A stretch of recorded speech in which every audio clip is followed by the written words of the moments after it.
नमस्कार। बिना समय को इम्पोर्टेंस दिए कोई भी जी नहीं सकता।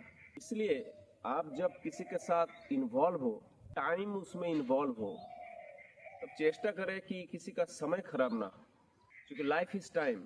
और हम किसी का समय खराब कर रहे हैं मतलब हम किसी को उसके विल के अगेंस्ट में उसका टाइम कंज्यूम कर रहे हैं, तो हम उसको एक तरीके से स्लो पॉइजन दे रहे हैं, लेकिन ये नोटिस नहीं होता। तो आप अगर टाइम को वैल्यू देते हैं, इंसानियत को वैल्यू देते हैं, लोगों की लाइफ को वैल्यू देते हैं, तो किसी का समय खराब ना करें।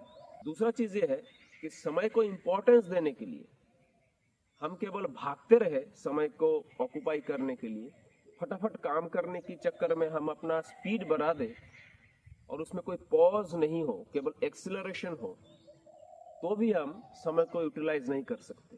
फिकल माइंडेड हो जाएंगे, अनप्रोडक्टिव हो जाएंगे। तो आपको अगर समय को इंपॉर्टेंस देना है तो हमें पॉज की भी जीवन में जरूरत है।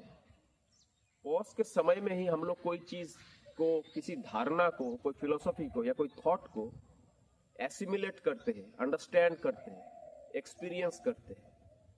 तो एक साथ में बहुत सारा काम में इन्वॉल्व होना, जैसे पहले निकला था मल्टीटास्किंग, आज एक फेलियर कॉन्सेप्ट है।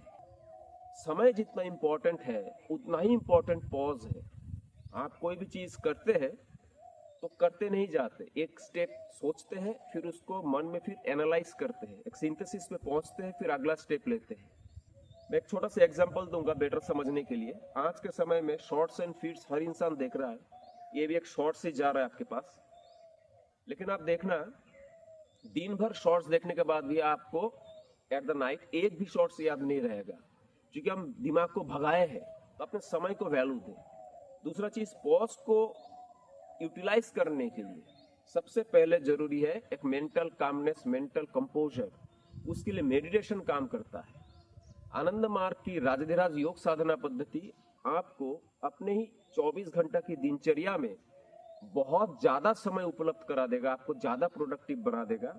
इसकी मेडिटेशन के सहारे आप आनंद मार्ग की योग साधना सीखे, इसके दिनचर्या को अपनाएं, आप लाभान्वित होंगे। आपका दिन शुभ हो।